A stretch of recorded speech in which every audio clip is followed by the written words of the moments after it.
fois que j'ai eu terminé mes études, mes parents voulaient arrêter. Et c'est là que je me suis dit que ma vie, elle était plus à Gouault avec les chèvres plutôt qu'en ville.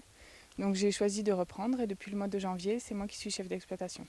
Là, j'ai pour projet d'agrandir un petit peu mon élevage, donc d'agrandir mon bâtiment, d'avoir 20 chèvres laitières en plus et de pouvoir construire une salle de vente. Parce que par an, on a 20 000 personnes qui passent nous voir. Donc j'aimerais pouvoir fournir un petit peu plus. Alors ici, on a un rapport particulier avec les chèvres, c'est-à-dire qu'on essaye de les brusquer le moins possible. On veut que tout se déroule dans le calme, que toutes les chèvres soient zen et détendues, parce que je pense que c'est la meilleure façon d'avoir un produit de bonne qualité.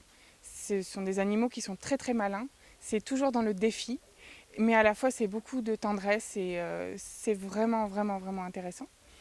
La fabrication du fromage, c'est quelque chose qui me plaît énormément parce qu'on arrive à suivre un produit depuis la naissance du produit jusqu'à un affinage poussé. On voit toute l'évolution et on peut intervenir à chaque étape.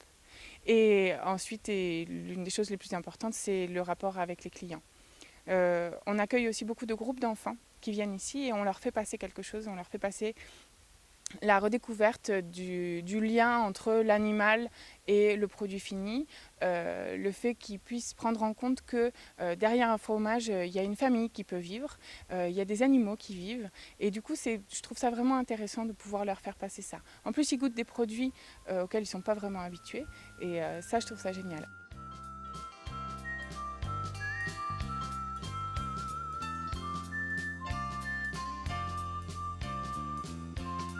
Et j'ai plutôt tendance à fabriquer et à vendre du fromage comme je l'aime. Et pareil pour la tome, je fais des tomes qui sont très douces et j'essaye de les faire goûter assez jeunes parce que c'est pareil, j'aime les fromages qui sont onctueux, qui sont fins et qui sont subtils. On travaille avec du lait extrêmement frais. On a une alimentation qui est à base d'herbes séchées, donc de foin et de céréales, de quelques tourteaux sans OGM. Et ensuite, donc, ça nous donne un lait qui est à la fois très bon et très parfumé, et on le transforme immédiatement après chaque traite. Ce que je cherche dans mon fromage, c'est un goût qui est à la fois très basé sur le lait, parce qu'on a un bon lait au départ, donc on garde ce goût à la fois très doux et pas du tout marqué au niveau du goût animal. Et ensuite, on va chercher quelque chose sur le frais, on va chercher pas mal d'acidité. Moi, j'aime bien les fromages qui sont assez acides, qui sont doux au niveau du goût, assez rond, très donc sur le lait, et derrière vient une petite acidité. J'aime que les fromages aient ce côté un petit peu gras, donc j'aime bien les fromages crémeux. Donc souvent je laisse un peu crémer mes fromages, quitte à les rattraper un petit peu ensuite pour qu'ils prennent un côté un peu à la limite presque sous-bois, mais jamais sur l'animal.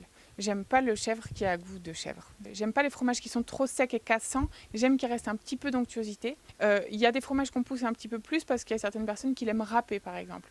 La fromagerie Le Pitou à Gouault pour So Cheese.